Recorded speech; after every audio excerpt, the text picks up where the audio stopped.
Do you want to grow your wings and ascend into a true gym rat? Do you know all the terminology there is in gym culture? If you're newer to the gym, you might be a little lost hearing people talk about tracking macros, hitting failure, or how they're starting their cut. No worries, I got you covered. Hello, it's Evelyn, aka Milklight, and in today's video, I'm going to give you the breakdown on everything you need to know in order to become a true gym rat. In today's video, I'm going to be going over basic gym terminology, as well as show you how to track your macros, and other info like should you be taking creatine. To start off, I think it's important we understand everything there is to know on how to structure your workouts. Depending on your goals, you're going to be hitting different amounts of reps and sets. Reps is the amount of times you perform an exercise in a set, and a set is a group of reps. So you might hear someone say, I'm doing 3 sets of tricep extensions for 10 reps. So that means you're going to perform tricep extension 10 times, take a break, then do it again, take a break, then do it again. So maybe you already understand what reps and sets are, but how do you know how many reps and sets you need to be doing? That all depends on what your goals are. Strength, endurance, and hypertrophy training all require different amounts of reps and set numbers, as well as how long you need to be resting in between your sets. Now, I've seen different numbers be thrown around, but what I was taught and what I see most commonly is strength training requires 1 to 5 sets with 2 to 5 minutes of rest in between sets. Endurance training requires 15 to 20 reps with 30 seconds to a minute of rest in between sets. Hypertrophy training requires 6 to 12 reps with about 2 minutes of rest in between sets. You might hear the word hypertrophy a lot since a lot of people entering the gym do it to see muscle growth. Hypertrophy means hyper growth. It's the enlargement of a specific muscle. In hypertrophy training, you're trying to maximize the size of your muscle. And I'm careful to say size because size does not mean strength or endurance. Hypertrophy training is very much for showy muscles. This is the type of training that bodybuilders do. It's the training style that I started with, and I feel like it's what's most popular just because people want to change the way their physique is. Most people entering the gym are looking to body recomp.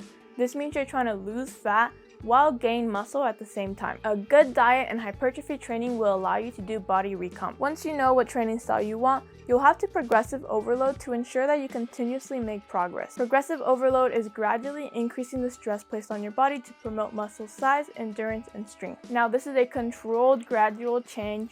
Do not rush to up the weight. Please, please, please, the last thing I want to see is you guys ego lifting just so that you can say you lifted the weight. Ego lifting is when a weight is just a little too heavy for you and you start breaking your form and your tempo is all off. When performing your reps, you want to make sure that your concentric and your eccentric are controlled. Concentric is the shortening of a muscle and eccentric is the lengthening of a muscle. For example, when you do a bicep curl, the weight up is a concentric and the weight down is an eccentric. When performing your reps, it's common to have an explosive concentric and a slow controlled eccentric. And although a 1 second eccentric and a 4 second eccentric promote the same amount of muscle growth, I always recommend you do a slower controlled eccentric so that you can build a better mind-muscle connection. When you don't have a good mind-muscle connection, your body starts recruiting all different types of muscles just to move that weight, and that's how you end up all twisted and imbalanced. Once you're able to comfortably control weight, you can consider it a PR and you can now move up in weight,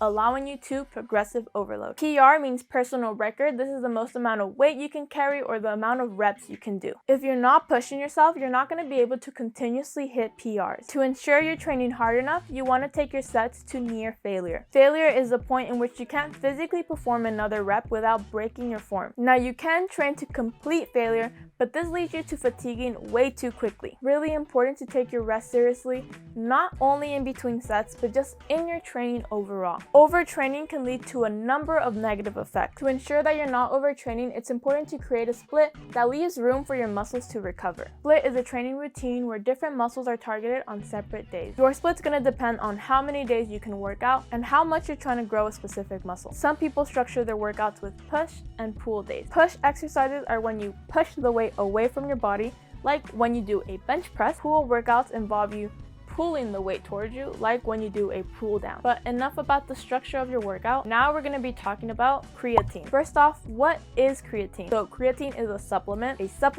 not a steroid. So it's a supplement that does a number of things. But most importantly, it provides us with extra energy, makes our muscles extra big and juicy, and also helps with recovery. Our body actually naturally creates creatine, so should we be taking more creatine? In short, yes, there's only positives to taking creatine. I think even people who don't work out should be taking creatine because besides all the physical nice stuff that comes with it, it also promotes good brain health. But, here's the but. I don't think you should be taking creatine if you're not first drinking enough water. You do need to be drinking a lot more water than you regularly do in order for creatine to even have any effect. I think a lot of people struggle with the adequate amount of water needed to take creatine. I think the average person just isn't drinking enough water that they should be in general, let alone the amount of water needed for creatine. For example, I'm drinking 1.5 gallons a day, and even then, my water percentage is at 60% and not 70%. I'm currently not taking creatine because of this. I want to at least get to like 2 gallons to 2.5 gallons so that I can feel comfortable enough to start taking creatine. So should you be taking creatine? Yes, but before you even worry about taking creatine, you should be worrying about how much water you're drinking. But let's say you're drinking the right amount of water. How much creatine should you be taking? I'd say only do 5 grams of creatine a day. Now, when taking creatine, you can do loading periods. So that means at the start, you take a lot more creatine and then you drop down to the regular 5 grams a day. Now, it is true that creatine increases your energy, but don't think of creatine like if it was pre-workout. You're not going to feel the effects of creatine for a couple weeks to a month. So it's not like you need to take it before your workout to have the extra energy. You can take it anytime throughout your day as long as you're taking it daily. Not only should you worry about how much water you're consuming, you also need to think about what nutrients you're putting into your body. I highly recommend everyone start tracking their macros to ensure you're getting the proper nutrients needed. I didn't start seeing the results I wanted in the gym until I started tracking my macros. Macro tracking is the counting of your macronutrients. This is your calories, protein, carbs, fat. You want to be tracking to ensure you reach your goals. So if your goal is to lose weight, you're going to be on a cut, which means you're eating below your maintenance. And if you want to gain weight, that means you're going to be on a bulk and you're eating above your maintenance. And let's say you're happy with where you are and you want to stay the same weight, you're going to be eating at maintenance. But how do you know what your maintenance is? First, you're going to have to figure out what your basal metabolic rate or your resting metabolic rate. This number is the minimum amount of calories needed for your body to function at rest and do all its bodily things like breathe and pass blood through your body. The thing is, resting rate really varies through person and it depends on a lot of different factors. But for reference, I'm 22 years of age, 5'4", and my metabolic rate is 1300. So I figured out my metabolic rate by doing an in-body scan. But if you have something like an Apple Watch, it can also tell you what your metabolic rate is. So once you have your resting rate, you're also gonna add how many calories on average you burn. These are calories burned through your daily activity and exercise. Since I'm pretty active at work and I work out a lot, my maintenance is usually around 2,000 calories. So once you've figured out what your maintenance weight is, you can use this as a reference to know how much you need to eat in order to lose or gain weight. It's important that you don't rely on just the calories you burn throughout your day in order to lose weight. If you have ever done an hour on Stairmaster and you look down at how many calories you've burned, you feel robbed every single time. It's so much easier to track your calories and make sure you're not overeating. So how do you track your macros? Well, in order to track, you will have to buy a food scale. You don't need anything special. I got mine off of Amazon, I think for like $15. As long as you have something that can track the grams, you're fine. So as I'm cooking, I weigh out all my ingredients. Then later on, I go through and calculate all of the macros. So pretty much everything you buy packaged already has a nutrition list. On the top of the nutrition list, it's gonna tell you how many grams is in a serving. And then it's gonna give you the list of all your macros. It's gonna tell you your carbs, calories,